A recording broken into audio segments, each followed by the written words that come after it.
Hello everyone, नमस्ते, welcome to my mini vlog. अनि आज चाहिँ मेरो ईदको छुट्टी थियो नि त, त्यसैले दिदी र म भएर घर नजिकै रहेको Sheikh Abdullah Al Salim culture centre घुम्न जाँदैछौँ। अनि हामीले चाहिँ टिकट लियौँ। टिकटको चाहिँ 3 KD इच रहेछ। अनि हामी चाहिँ फर्स्टमा इस्लामिक म्युजियम छिर्यौँ। अनि यो चाहिँ के डिस्प्ले रहेछ, तर जता गयो त्यतै हेरेको जस्तो फिल भएको भएर दिदी र मलाई चाहिँ अलिकति डर लागेको जस्तो फिल भइरहेको थियो।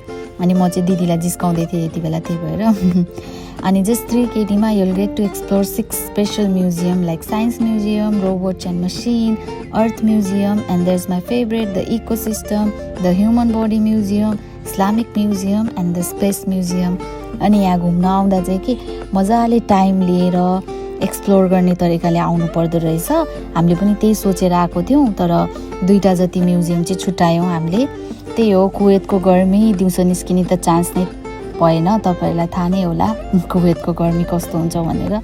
अनि त्यही भएर हामी चाहिँ 4:30 जस्तोमा निस्केको थियौँ।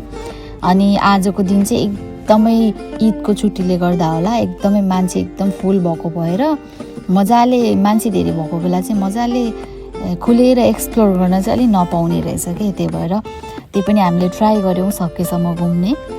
अनि यो चाहिँ दिदी र मेरो एकदमै फेभरेट एरिया हो कि, लिटल जङ्गल जस्तो थियो, वाटरफल एभ्रिथिङ।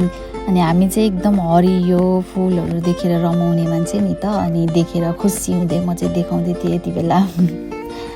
त्यही हो, कुवेतमा चाहिँ यस्तो ठाउँ हत्तपत्त देख्न पाइँदैन नि त। अनि कहिलेकाहीँ देख्दा चाहिँ अर्कै वर्ल्डमा आएको जस्तो फिल हुने के।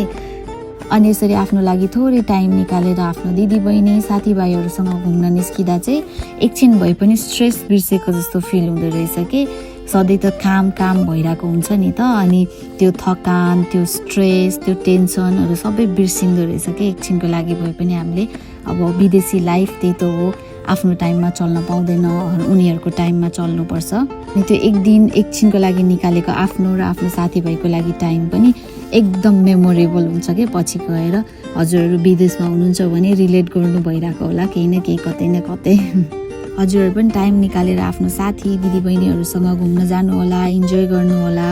अनि इफ म्युजियम मनपर्छ भने चाहिँ यो ठाउँ पनि एकदम रमाइलो लाग्नेछ हजुरहरूलाई, ट्राई गर्नु होला, एक्सप्लोर गर्नु होला। अनि हामी चाहिँ गेम्सहरू पनि एकदमै खेले त्यहाँनिर चाहिँ थाक्ने गरी। दिदी चाहिँ आफ्नो कला देखाउँदै हुनुहुन्थ्यो यति बेला। एक्सर्साइज पनि गरेको कि, अनि यति बेला चाहिँ एकदमै धेरै रमाइलो भएको थियो।